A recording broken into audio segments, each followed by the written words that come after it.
В завершении выпуска. Новый этап развития якутского телевидения. В новом студийном комплексе НВК «Саха» идет монтаж и проверка современной телестудии. Она будет вещать в формате высокой четкости. Все подробности у Афанасия Николаева.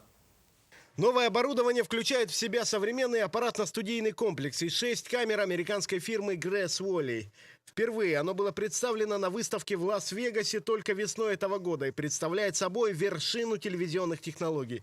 Кроме функции съемки в формате HD, камеры позволяют даже снимать кино после перепрошивки. То есть это одни из самых передовых камер.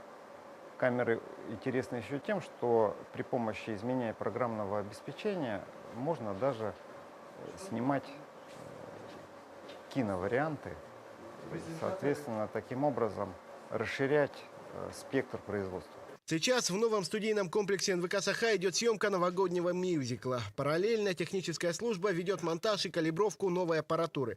В ближайшее время новые камеры и АСК войдут в работу и станут очередным шагом к переходу на новый формат вещания высокого разрешения. Мы планируем уже с начала следующего года начинать съемки.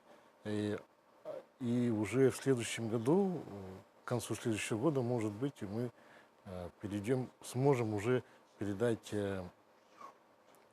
какие-то каналы, часть каналов наших кабельным операторам, которые быстрее могут формировать картинку высокой четкости. В планах руководства компании вслед за новой студией перевести на формат вещания высокой четкости все подразделения НВК «Саха». Афанасий Николаев, НВК «Саха», Якутск.